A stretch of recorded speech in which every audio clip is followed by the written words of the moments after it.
All right, what's happening, y'all? It's your boy Rico from StreetScores, and I'm coming with some major updates today. We basically have two separate videos in one. I have a big-time injury update for this upcoming game against the Packers tomorrow night, which, of course, I'll be live streaming the entire game, play-by-play analysis. We have a Jaden Daniels and Tress injury update specifically, but also some injuries on the Packers side to where they're probably going to be pretty banged up going into this game compared to us. And then the second half of the video, we have to dive into a lot more insane and ridiculous stats from that Commanders win on the Giants. After this video though, any video I put out before this Packers game is completely focused on what's going to happen in that Packers game, but I feel like this is like the last little bookend chapter of, man, we really did some crazy stuff against those Giants. But before we get into everything, make sure you still farm that like button, still farm the subscription button, and still farm the bell next to that subscription button so you get notification each and every time I release an informative and opinionated video just like this one. Make sure you stay tuned to all of the content. Appreciate y'all for supporting every video.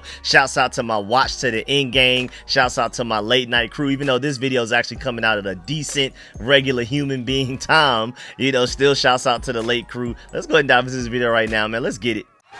Adam.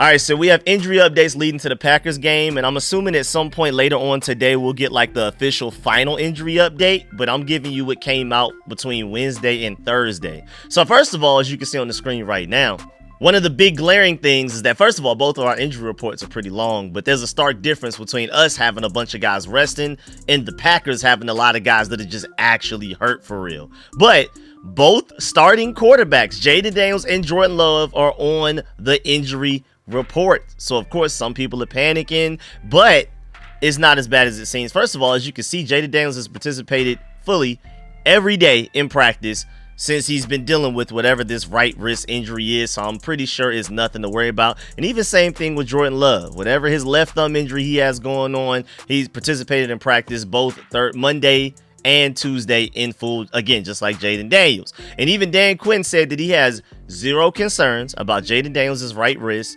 which popped up on the estimated injury report on Monday. Daniels was listed as a full participant and is expected to start Thursday night versus the Packers. It's basically like a nothing type of thing, but it's still something they feel like they need to address. And then Tress wise, it's not looking too good right now. I mean, I'm still fairly optimistic that he ends up playing, but he didn't participate in practice, back injury. And remember, that back injury came from Ben Sinnott not blocking Abdul Carter. Abdul Carter gets by by Ben Sinnott on the punt, and then he ends up blocking the punt, and consequently Tress ends up injuring his back, I'm assuming on that play. So Ben Sinnott, do better, because now our starting punter, the longest tenured player on the entire team, is now hurt because you couldn't block Abdul Carter on punt coverage. So it's a do not participate on Monday. It was limited on Tuesday. We'll see what he did today as in Wednesday, and we're going to talk about it soon. But we even went and signed a punter, so it's not looking great.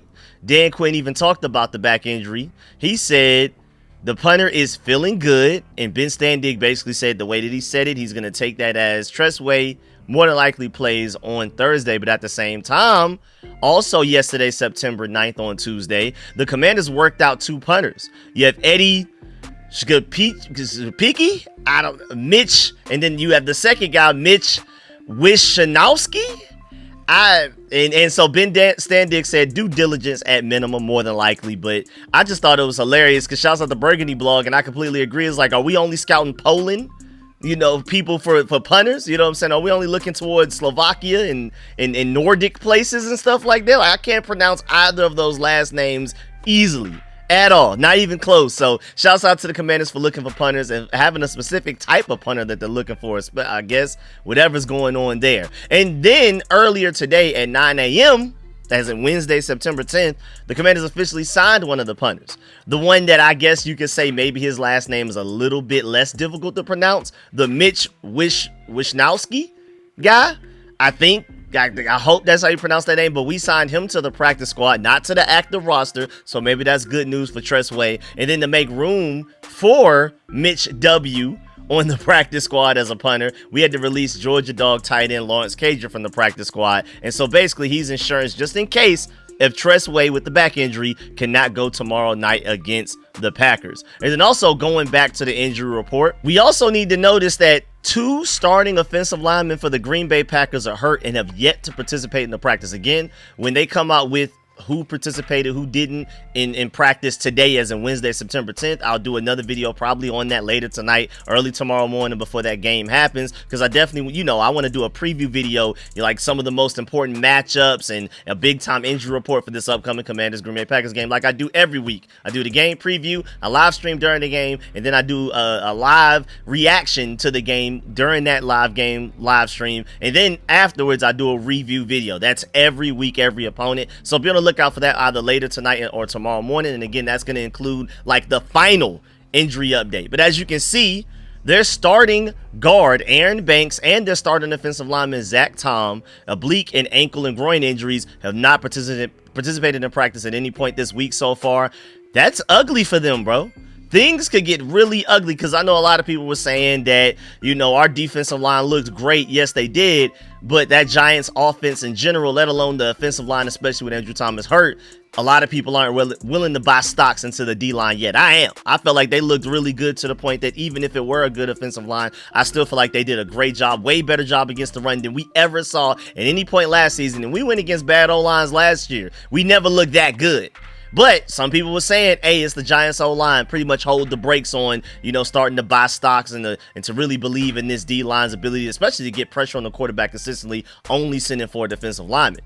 But I know the Packers O-line is supposed to be on paper, when healthy, better than the Giants O-line. But if they're missing 2 starters, it may be a similar situation to what we just had against the Giants on Sunday. And then maybe our D-line is able to stop the run and consistently get pressure on the quarterback with only sending 4 defensive linemen. And at that point, I don't know how the Green Bay Packers score points. I know their offense is better than the Giants. But if Jordan Love doesn't have time, and he's not like this drastically more mobile quarterback to Russell Wilson, they're about the same speed, honestly. We'll be able to run him down. You know what I'm saying? So if they're not able to protect Jordan Love, things can get really ugly for those guys, because they don't have good receivers. We have a really good secondary. Nobody in this Packers wide receiver group is even remotely close to a Malik Neighbors level player. So I just feel like we have a serious mismatch advantage here, especially if the Packers are missing some of their offensive linemen, man. I feel like that could get really dangerous for them. And of course, just looking at ours, I mean, again, we have a lot of rest on ours. You know what I'm saying? Zach Ertz, Jonathan Jones, Marshawn Lattimore, Von Miller, Deron Payne, Laramie Tunsil. Those guys missed practice because of rest. Whereas you look at the Packers injury report, no rest. Just a bunch of people that's actually for real hurt. So not only do they have more names, just in general, even including the guys that were resting for the Commanders, but if you take away the guys that are healthy, but they just rested on Tuesday, we have a way smaller amount of guys that are actually even relatively banged up and going to this game. And honestly, it's just Noah Brown, who's of course limited. Austin Eckler dealing with a shoulder injury, he's limited, but we love Jakory Croskey-Merritt so much that even though I want Austin Eckler to still go out there and ball out, we'll be fine even if he has to take a step back. I think Austin Eckler will play, but maybe he plays a little less because of that shoulder injury. Right now, the only concern I have as far as will they play or not is Tress. That's it. And I'm pretty optimistic that he will, but even if he doesn't, that's a punter. Versus the Green Bay Packers, that's 2 starting defensive linemen. That's a important defensive lineman. That is important corner right there. That's a safety or corner. Even Micah Parsons limited in practice, even though I'm pretty sure Micah Parsons will play, but they have real injuries. The wide receiver Jayden Reed, defensive lineman Barron Sorrell, my Georgia Dog linebacker Quay Walker, wide receiver Dontavian Wicks. All of these guys have been limited in practice, and even some of them didn't participate at all in Monday's practice. And again, I really want to emphasize the fact that these are guys that they're straight up hurt. This is not just veteran rest day for older guys. They are just completely actually for real hurt. And then also, Dan Quinn even spoke on why Chris Rodriguez sat out of that season opener against the Giants. He said it was nothing about him. It was more so just because he even mentioned the fact that Chris Rodriguez had a great summer, but just having 6 wide receivers were among the reasons why they had to go with 3 running backs instead of 4. And then Chris Moore went out there and made a great play for us that really kickstarted our offense. Our offense wasn't getting nothing going until that Chris Moore catch on the sideline from Jaden Daniels, which is one of the more impressive throws I saw all weekend from any quarterback. But, I mean, hey, it worked out. And I love Chris Rodriguez as much as y'all do, but you know, we only really need 3 running backs going into a game. Jeremy McNichols handled, you know, the garbage time, trying to chew the clock out to put the game away time. He did that pretty well. Jakory, if anything, he deserves more carries than the 10 he got last week. And then Austin Eckler's Austin Eckler. Like, he has to be involved in the offense consistently on a game-to-game basis. So I love Chris Rodriguez, but it's just like, where do you even fit him in at? And again, if he were active for a game, not only is that taking away carries from other running backs, like Jakory especially, but also that's taking away a spot from another position group. That's taking away a receiver or a tight end, an offensive lineman. So again, I love Chris Rodriguez, but I'm saying all of this to say that I'm not expecting him to be active against the Packers, and I'm not expecting him to be active anytime soon, just in general.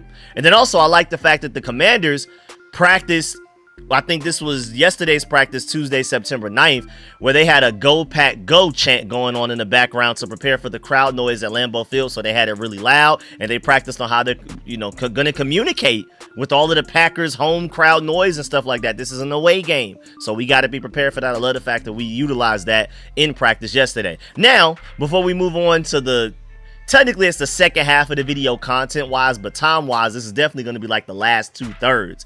But before we get into all of that, man, football is back. The Commanders are 1-0. We have a chance to go to Green Bay tomorrow night to improve to 2-0 and look like arguably the best team in the entire conference and a top 5 team in the NFL. What more exciting time to get with Sleeper, bro? You have the chance to 1,000 times your cash on daily fantasy football. And again, Washington football has never been more exciting. You have Jaden Daniels. I mean, he had somewhat of a sloppy day, and he still showed moments of, hey, that's why he's a top 5 quarterback. I can't wait for him to do it more consistently. I think this Packers game, especially with weak corners, I think this is the time that Jaden Daniels can bounce back and look like a top 5 quarterback from play 1 to the final play of the game. Terry McLaurin, there's no way we go another week without getting them involved, and I'm gonna show y'all in my preview video either tonight or tomorrow morning, but Terry McLaurin is the Green Bay Packer killer. So this is like the best opportunity, and again, their corners are bad, so this is a time for Terry McLaurin to bounce back. You saw with Deebo Samuel's contributing, proving everybody wrong, that he's not fat, that he's gonna be an important part of this offense. And then Jakory, we got him as well. We have so many players, so you can pick on stats like touchdowns, passing yards, receiving yards, fantasy points, and for more, up to 1,000 times payouts on Sleeper. You write on your picks, you can win big money. And again, I mean, some may argue it was beginner's luck, but I turned 10 into $800 on my very first 8-leg fantasy run, bro. It was really fun, and I plan on doing another one this week. I may try to do it Friday, put it out for y'all so it could be out by Sunday. And you can use promo code SCORE, SCORE, and you'll get up to $100 match on your first deposit. You can even just click the link at the top of the description in this video, just like every video I'm gonna do all season, every live stream I'm gonna do all season. And just in case if y'all don't know about combo play, you can even miss picks on your sleeper entry and still cash in with combo plays. And it's not just the Commanders in the NFL. You can still have fun with daily fantasy with NBA, MLB, NHL. Of course, college football is going on right now. You can bet on my Georgia Dogs if you want to. You know what I'm saying? College basketball and even the WNBA on Sleeper. Entries can be made in 30 seconds or less, and they have a safe and fast withdrawal process, and terms and conditions apply. See Sleeper's terms of use for details, and there is, of course, a $1 minimum entry for users. Now, let's dive into some stuff that we can get into. As you can already see on my screen, y'all know how I like to get. Now, again, I'm going to eventually put together like an 8-leg fantasy play that's going to be really fun, that we're trying to get the big money on, you know what I'm saying? But I love to just go to the popular section, like literally just to take it all the way back from the fresh. As soon as you click on picture here at the top, you see top, and then I just scroll down to NFL popular duos, and I'm kind of liking this, even though I hate to have to root for Micah Parsons to get a sack. I just feel like it's fairly inevitable. I think Micah Parsons could get a sack or two, and we could still beat the Packers by 2 touchdowns. I don't think a Micah Parsons sack could lead to us potentially losing this game, but I do believe he may get him one. Between Josh Connolly still being fairly raw, he was very impressive in his rookie game against one of the best pass rushing defensive lines in the entire NFL. But Micah Parsons is still a beast. And then Jaden Daniels even himself walks in the sack sometimes. Like one of those sacks that Josh Connolly gave up, honestly, was more on fault of Jaden Daniels of holding the ball too long. So Micah Parsons, he just has to get one, and then you got this. And then Jakory Croskey-Merritt, anytime touchdown, he can get it on the ground. He should have, that 42-yard run he had against the Giants should have been a 95-yard touchdown if Terry McLaurin blocks number 21 that originally started on the opposite side of the play. But I guess Terry didn't realize, I guess because he missed the entire offseason basically, he didn't know that Jakory is liable to take any run to the crib no matter the distance. And so now maybe Terry fully bought in. He'll be ready to block his guy that originally seemed like he was out of the play and had no chance to make a play. That should have been a touchdown there. Of course, he had the rushing touchdown, and we haven't even unleashed them in the passing game yet. So, hey, man, anytime touchdown for Jakory Croskey-Merritt and a sack for Micah Parsons. I like that, man. You could turn 10 into 43. You could turn 20 into 87. You can turn 100 into 436. Come on, man. Rock with Sleeper, rock with me again. Score, that's SCORE, man. Let's get back to the video. Now, let's dive into some more insane stats from the Giants win, because I already gave y'all a bunch of them over the course of my previous 2 videos before this one. So if you want like all of the stats, you got to check out my game review immediately after the Giants win. Then you can also check out my video that I did yesterday / the day before, whatever it was, about the injury update that I gave y'all, and also how Jakory may be the next Jaden Daniels, but like the running back version. So I have a lot of advanced stats in those videos as well that I'm not gonna just repeat in this video. So if you want all of the advanced stats from the Giants game, go check those out. But we're just gonna keep on moving. So let's start with JCM. Like I broke this up by offense, defense, and then overall team, and then even some other stuff that we're gonna laugh at some other quarterbacks around the NFL that aren't related to the Commanders, just for the fun of it. But Jakory Croskey-Merritt deserved his own section in itself, so I thought that was amazing. I just felt like he played so well. We had to do that, bro. So JCM, shouts out to Underdog for pointing out the fact that JCM in week 1, aka the real Bill, had the 6th longest run in the entire NFL with 42 yards out of all runners. Running backs, anybody. 30% of his carries went for 10 or plus yards. 50% of his carries gained at least 5 plus yards. Plus 39 rushing yards over expected. Insane. And he was 3rd in rushing EPA out of all running backs in the entire NFL. That's including Derrick Henry. That's including the chosen one in Ashton Genty. That's including Saquon Barkley and Jahmyr Gibbs. Jakory Croskey-Merritt is 3rd in rushing EPA out of the entire NFL. That's not just the rookie class, the entire NFL. And he finished RB11 in fantasy football, but that's because he only had 10 carries. Imagine if Jakory Croskey-Merritt gets a healthy dose of 15 to 20 carries in a game, how ridiculous he's going to be in fantasy. That's why I snatched him up in as many leagues as I possibly could, because I already told y'all, even before we drafted him, please, I was willing to take him as early as the 6th round. Like, man, just get this guy just in case, bro. I don't want to wait until the 7th round to risk somebody else getting him, and now y'all see why. Also, Pro Football Focus's highest graded rushing grade in the entire NFL after week 1, Jakory Croskey-Merritt with an 83.9.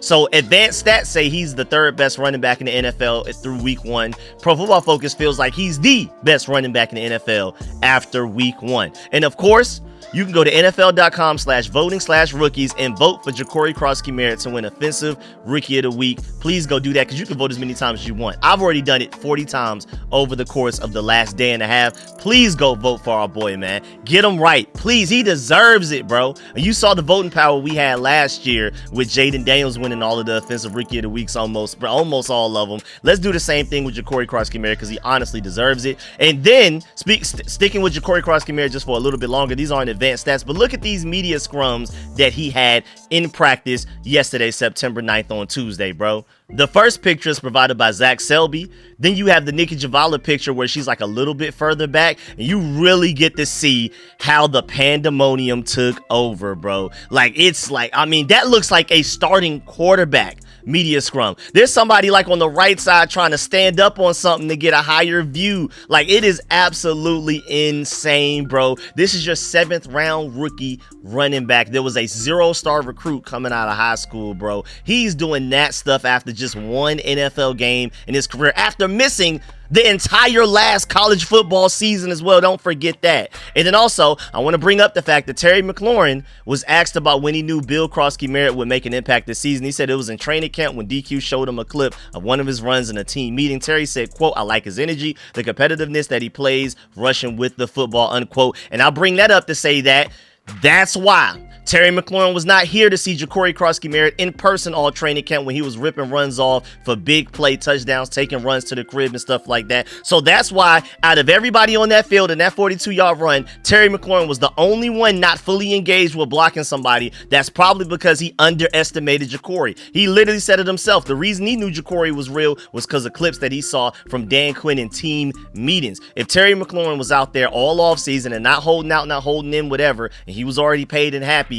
first of all, he would have better chemistry with Jaden Daniels to where he doesn't just go out there and get 2 catches against the Giants, even though they hated and took away that 1 catch he should have had where Dan Quinn challenged it. I felt like that was a catch. But either way, he would have had better chemistry with Jayden. And also, most importantly, that's a 95-yard touchdown because you are aware that this kid, even as a 7th-round rookie in his first game of his NFL career, he can just crib it and take it 95 yards for a touchdown. So Terry McLaurin even like kind of admitted right there, yeah, I basically didn't know how serious this guy was. And you can see it in that play, Terry McLaurin not being fully committed and blocking the guy that could have allowed Jakory Croskey-Merritt to get that touchdown. Now moving on to the offensive side of the ball. Shouts out to our offensive line, man, because we went against arguably one of the best defensive lines in football. I don't even remember Dexter Lawrence playing in that game.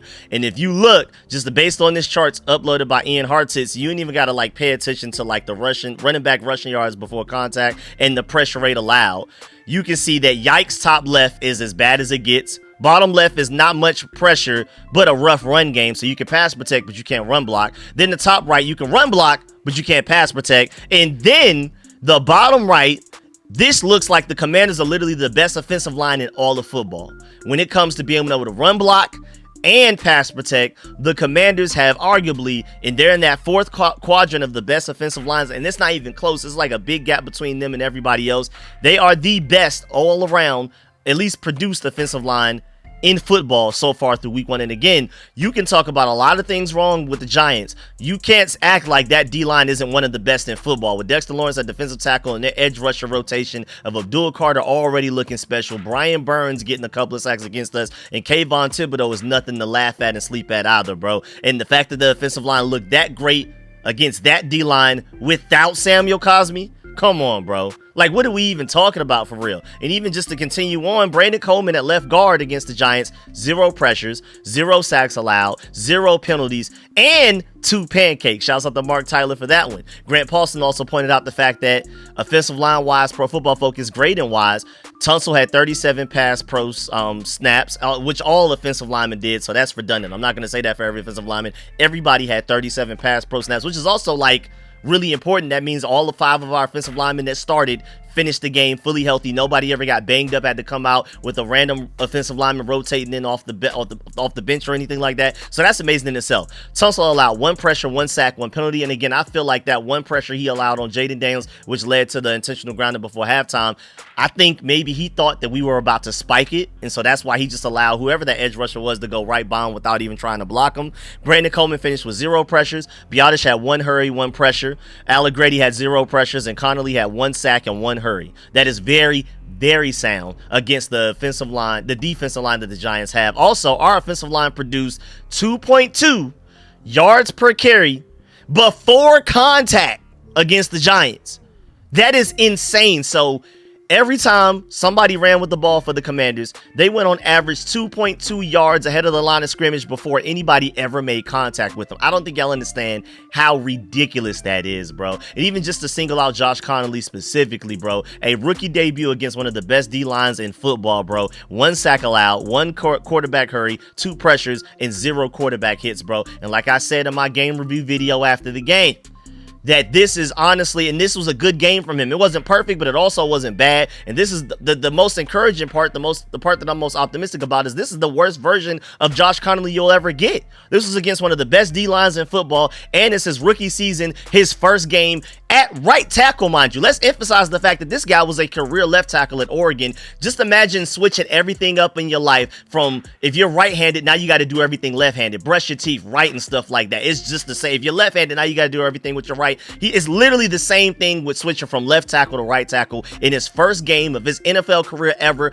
First game, rookie season, and played like that. It's only up from here, bro. But Mark Tyler does have like a bring us back down to earth a little bit moment, because he pointed out the fact that let's be a little bit objective here. It was not a great game for the rookie, and don't grade on the curve. He said he had 2 penalties. That's an interesting point there. He had 2 blown run blocks. That's something that doesn't necessarily show up in the stat sheet. And he said, I'm not worried though, because I saw some good things too. We just got to be real here. So I'm somewhere in the middle where I'm like, yeah, it wasn't a perfect game. It wasn't a great game, but again, it wasn't bad either. I feel like it was actually pretty good considering the D-line they were going against. Now moving on to some Jaden Daniels stats. First of all, 6 receivers had 20 or more yards receiving. How do you defend that? Like, how do you even try to game plan against that? I dare any of y'all to just think about it. Just sit down, pause this video if you have to. There are 6 receivers on the opposing offense you have to game plan against, and all of those guys are liable to get 20 yards or more in a game. Like, what do you focus on stopping? Who do you like? I mean, how many good corners do you even think you have on a roster, or linebackers that can even cover, or safeties? What do you do against that? So shouts out to Jaden Daniels and Cliff Kingsbury, and even just the fact that we just have that many receiving options, even just outside of the receiver room, tight ends, running backs, to where there's nobody you can truly focus on. The Giants a lot of the times tried to double team Terry McLaurin. That's why he didn't have such a great game. That's why Deebo Samuel and everybody else ate up. Zach Ertz, Noah Brown even had some great moments and stuff like that. So it's just Jalen Lane had a couple as well. It's just you can't stop everything, because Jaden Daniels may just take off and run with his legs himself. And also, Chris Russell pointed out the fact that Jaden Daniels, who wasn't even close to perfect or had a great day, was the top ranked offensive player versus the Giants for the Commanders. He had an 83.9 grade out of 100, of course. That is absolutely insane. Luigi LF24 on Twitter, I mean, I completely agree. He said Jayden had like a B to C level game for his standards, and he still came out with an 83.9. That is insane. In which, to my point, look at this Pro Football Focus ranking of the top Pro Football Focus grades from week 1 out of all of the quarterbacks that played. And on an off day, Jaden Daniels was still 6th in the NFL and 3rd in the division. And mind you, that's a Georgia dog right there at the very top in Matthew Stafford. So I just got to take some time to point that out. You know, that's my boy right there. But out of the way, Jaden Daniels having one of the worst games you'll probably see him have all season. Still, Pro Football Focus felt like he was the 6th best quarterback in the entire NFL, because he was inaccurate at times. He was holding the ball for too long at times. He missed Deebo Samuel on that play where he had the intentional grounding. Deebo Samuel was wide open in the right of the end zone. He missed Terry on a D-bomb. This should have been a 75-yard touchdown easy. Like, and he missed all of that and still was the 6th best quarterback. The NFL is in trouble, bro. Also, it's not just Jaden Daniels too, though, because out of the highest rate of incompletions due to receiver error, not quarterback error, Matthew Stafford was number 1 with 37.5%. Jaden Daniels was 2nd at 36.4%. So that means that the receivers need to step up, bro. It's time for everybody else to make their catches. Deebo Samuel had a couple of drops. There were a couple of people out there with some drops. Y'all got to do better, because even though Jaden Daniels wasn't on point, we need y'all to be on point too. But just to point out the fact that shouts out the Wham UPNXT on Twitter. Jaden Daniels' career stats versus the Giants so far in 3 games. How about, first of all, 3-0, 668 passing yards, 70.4 completion percentage, 3 passing touchdowns, a 107.4 passer rating, and 147 rushing yards, bro. Shouts out to Rio Robinson. He quote tweeted it and said, Jaden Daniels, the co-owner of the New York Giants. And then shouts out to Deuce Red Zone. He pointed out the fact that the Commanders had 96 rushing yards in the 4th quarter, and 64 came on that last drive to end the game. That is how you put the game away. That drive was textbook of don't get his ball back to the Giants. We're about to end this right now. I absolutely love that drive. And I believe that drive was started off with the 42-yard run from Jakory, and it just took off from there. But, of course, there's still room to grow and get better. I'm not just here to only give you great advanced stats. There are some other ones that we need to point out, because Jay Daniels MVP pointed out the fact that Jaden Daniels on dropbacks with 4 or less rushes versus the Giants. So basically just a standard defensive line coming at you, no blitzes. Jaden Daniels was 16 of 21, 204 passing yards, and a 121.9 passer rating. That's the second highest of his NFL career. That's great. But then again, against the blitz, he was 3 of 9, 29 passing yards with a 43.3 passer rating, which is the lowest of his career, which is insane because Jaden Daniels statistically was the best quarterback against the blitz in the entire NFL last year as a rookie. So it's weird to see going against the Giants when he gets blitzed that he has arguably the worst game against the blitz of his NFL career. But again, that Giants D-line is so good that they can get to you even without blitzing. So adding blitz to it, maybe that's why I got to him a little bit. But I'm expecting Jaden Daniels to bounce back and be better against that. And then to go back to how the receivers need to do a better job and help Jaden Daniels out, Grant Paulson pointed out the fact that, yes, receivers need to be more sure-handed. Ertz had 2 catchable targets that he didn't haul in. Debo had 1 or 2. Lane had 1. I mean, all of these guys made up for it, though. Again, I pointed out the fact in my review video that, and even during my live stream, that I love the fact that the identity of this team is you make a mistake, you make it right back up. Ertz with a false start, then dropping an easy 3rd down conversion for a 1st down.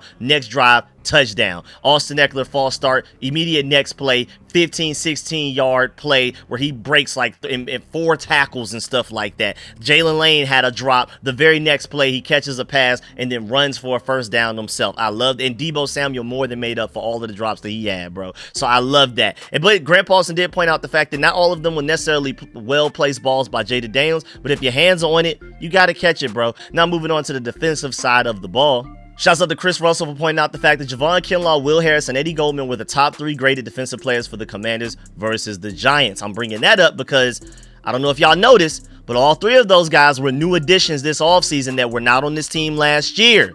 That's 3 veteran free agent signings. I'm telling y'all, Adam Peters is a genius. I warned y'all about Javon Kinlaw. I was one of the very few people that told y'all that Eddie Goldman was going to be a good signing. He made me look crazy because he didn't play well in the preseason. He came out in the regular season ready to roll. And then Will Harris is filling in just nicely for Jeremy Chin because Jeremy Chin may be the better box player, I guess, like around like linebacker-ish duties, run stopping and stuff like that. Will Harris is way better in coverage. Will Harris can one-on-one man cover wide receivers. Jeremy Chin could never do that. So that's why this defense is going to be a no-fly zone in the back end. And this D-line is so improved that we don't necessarily need a Jeremy Chin-like player to help stop the run because we could just do that with our D-line and Bobby Wagner alone, let alone the fact that Tyler Owens and Jordan McGee could fill in for that Jeremy Chin role once they get more comfortable. And then shouts out to @Lenny-friggin-Leo on Twitter. He pointed out the fact that Adam Peters effed around and gave Jaden Daniels a great defense, a great O-line, an RB1, and a number 2 wide receiver, and locked up wide receiver 1 for 4 years in one off season. Bro is not playing, bro. Javon Kinlaw was insane. So the highest graded Commanders from week 1, you have Javon Kinlaw at first place, 89.7 overall grade. Will Harris second with an 84.1. Eddie Goldman third with an 84. Jaden Daniels is fourth with an 83.9. Jakory Croskey-Merritt right behind him, fifth with a 79.3. And I, again, want to point out the fact that everybody outside of Jaden Daniels was added this season either via free agency or Jakory Croskey-Merritt 7th round draft pick as your best players. We went to the NFC Championship game last year, and in your debut week 1 game, 4 of your 5 best players, according to Pro Football Focus, were added this offseason after we went to the NFC Championship game. So that's how Adam Peters finds a way to continue to stay good, to stay competitive. Don't just get complacent. I know we went to the NFC Championship game last year, but we still have ways that we can improve to force our way into the Super Bowl, and that's how you do things like that. Also, shouts out to Deuce Red Zone. He pointed out the fact that Javon Kinlaw, looking at his all-22, he played in 67% of snaps. He had 4 tackles, including assisted, 2 stops, 2 tackles for losses, 2 pressures, 1 quarterback hit, 1 hurry, double teams galore. That's a great point too. People don't think about the fact and didn't notice that Javon Kinlaw was getting double teamed a lot that game and was still the guy back there making the play. He also was in 0 to 5 tech alignments. He played everywhere. He was the nose tackle, he was the defensive tackle, he was the edge rusher sometimes. This Javon Kinlaw stuff is going to be real fun. And he finished with an 86.9 run defense effectiveness grade, and that was the biggest worry for Javon Kinlaw. People didn't necessarily question whether he'll be able to like get in the backfield, to get after the quarterback. It was, how is he going to handle run defense? Especially, how is he going to handle double teams in run defense? And that was a problem for up to this point of his NFL career, and I showed y'all on tape why I don't believe that will be a problem here, and then he went out there and proved me right that that is not a problem. If Javon Kinlaw can run stop the way that he did against the Giants all year, easy Pro Bowler, because he's going to make plays and get after the quarterback and get in the backfield. We saw that. Chris Russell also pointed out the fact that 2 of the Commanders' top 3 graded players, especially defenders just specifically, but just players overall, both Javon Kinlaw and Eddie Goldman, hail from the DC area, and they played in their first regular season game in the burgundy and gold. So I just felt like that was a beautiful thing to point out. Also, sticking to defense, Marshall Lattimore versus Malik Neighbors, specifically via Pro Football Focus, 3 targets, 1 catch allowed for 11 yards, 2 pass breakups, and a 72.9 grade. I would say Marshall Lattimore definitely won that matchup. Then Chris Russell also pointed out the fact that, as noted throughout yesterday's win for the Commanders, Lattimore actually played almost exclusively on the right side when playing outside corner. 49 of his 50 snaps were on the right side of the defense. They lined him up once on the left side in the red zone, and that was before a New York Giants timeout. That is it.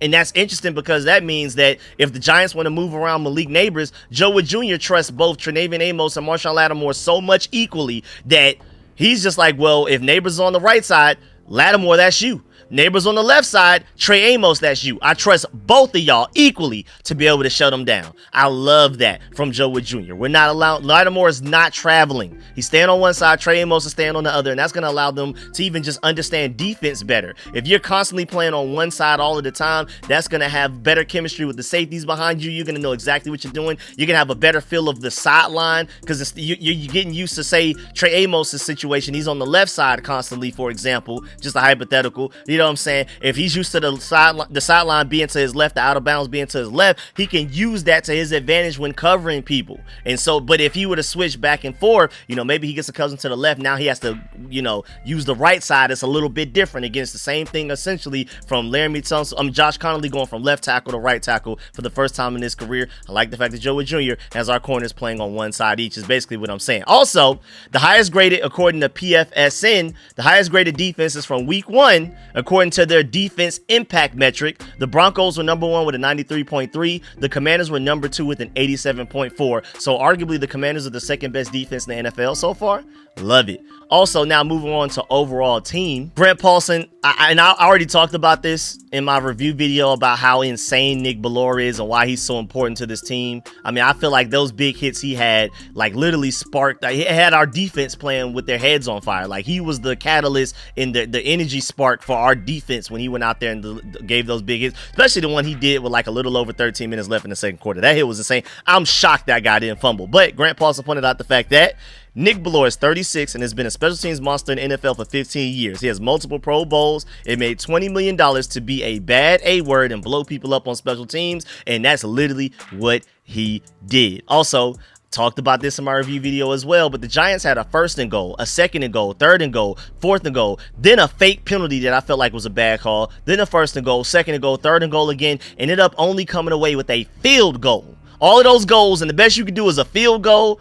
Hey, man, and Washington today even said if I was a Giants fan, I would have thrown something at my wall watching that. I would have too, man. But this defense is serious, bro. And the fact that they didn't just run the ball against us every play right up the A-gap shows that not only has our run defense improved, but opposing offenses know that our defense has improved to where they didn't even try it. Last year, no matter how poor of a rushing offense or an offensive line the team had, they would just run up the middle against us on any goal line situations and would end up more than likely getting a touchdown. The Giants were too afraid to even try it with Javon Kinlaw, Deron Payne, and Eddie Goldman up the middle. So I love that. Also, Deuce Red Zone pointed out the fact that red zone efficiency-wise, Washington in the red zone had 6 rushes for 48 yards and 2 touchdowns, 3 passes for 7 yards and a touchdown, and a 75% touchdown rating with 4 attempts and 21 points. Versus the Giants, 3 rushes for 8 yards, 40 yards less than us and no touchdowns, 9 passes for 12 yards, so 6 more passes but only 5 more yards, 0% touchdowns to our 75% on 2 attempts, and 0 points to our 21. Stop playing with us, bro. Like, come on, man. And then shouts out to Sam Hoopin for this graphic right here to show how much we really dominated the Giants, even though the score didn't necessarily depict it that well. As you can see, just based off a net success rate, the Commanders dominated the Giants more than any other team dominated another team that they beat than the Broncos. It's literally outside of everybody, just the Broncos and the Titans. Only the Broncos beat the Titans worse than we beat the Giants. And again, we're talking about net success rate, so we're not just looking at points.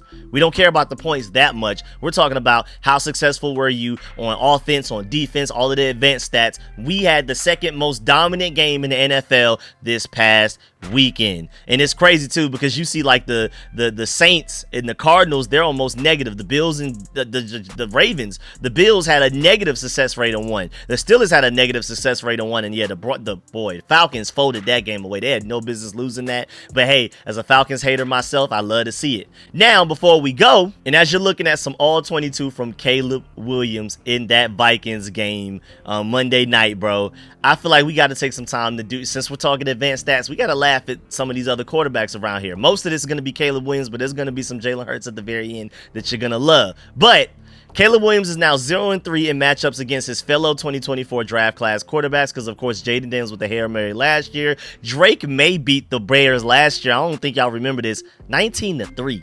And then that fold against the Vikings, where it felt like they had all of the momentum in the first half, especially that first quarter. Now he just lost to JJ McCarthy a couple of days ago. And then also over the last year and week 1 included, so we're talking about all last season and week 1 now included, Caleb Williams leads all quarterbacks in the entire NFL with 52 incompletions due to an overthrow. That's 17 more than the very next guy, which is Bo Nix with 35, and then Pat Mahomes third with 29, Sam Darnold fourth with 28, and it just goes on and on and on. And right now I'm looking at like the top 12. Jaden Daniels is of course not even on the screen, so Jaden Daniels is probably somewhere towards the bottom because he's more accurate than all of these other guys. But that just goes to show that Caleb Williams is not only the most inaccurate quarterback in the entire NFL, the least accurate quarterback in the NFL, but he's also the least accurate quarterback in the NFL by a wide margin. Again, it's him with 52, then it's Bo Nix all the way down there with 35 in second place, with Pat Mahomes right behind him at 29. So it goes from 52 to 35 to 29 to 28 to a couple of 27s to some 26s, you know what I'm saying? So Caleb Williams, hey, shouts out to you, man. And shouts out to drunk Matt Prater, because he brought up a great point that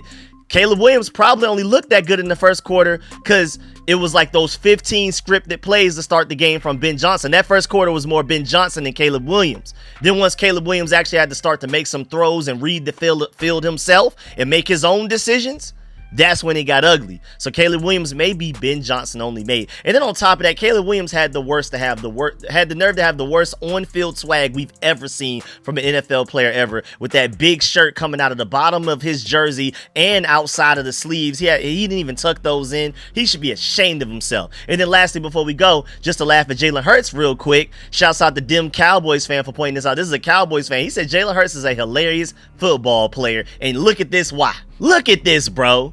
When you're looking at time to throw, he had the most in the NFL, and yet he still somehow had the worst average depth of target, which means he throws the ball barely down the field at all. He throws it the least distance out of every quarterback in the NFL while having the most time to throw. He's like a severe outlier. Typically, somebody that has more time to throw is going to throw further down the field. Jalen Hurts is just the one guy that, instead of this chart basically going from bottom left to top right, it's supposed to go from the bottom left corner to the top right corner, just based off of, again, typically if you have more time to throw, you're typically going to throw further down the field because you have more time for your receivers to, go through their route progressions and things like that. Jalen Hurts is just this insane outlier of the safest quarterback in the NFL, arguably one of the safest quarterbacks in NFL history. So shouts out to the Eagles. You have a great team, mostly because of my Georgia Bulldogs. But Jalen Hurts is not in the same conversation of Jaden Daniels. Not even JJ McCarthy may already be a better driver than Jalen Hurts. Jalen Hurts is a great passenger. He has a great team around him. He can do great things, but JJ McCarthy showed you that he can go out there and win you a game. I don't know if Jalen Hurts can necessarily do that with his arm. Again, that chart right there is insane, man. But yeah, man, that's the end of this video. Please get in the comment section. Let me know if you love everything discussed in the video. Please still follow that like button, still follow the subscription button, still follow the bell next to that subscription button so you get notifications each and every time I release an informative and opinionated video just like this one. Hey, again, shouts out to my watch all the way to the end gang, man. Really appreciate y'all. If you're still watching me and listening to me right now, I really appreciate you. Y'all don't understand how much that means to me for y'all to watch all the way through. So I gotta shout out my watch all the way to the end gang, man.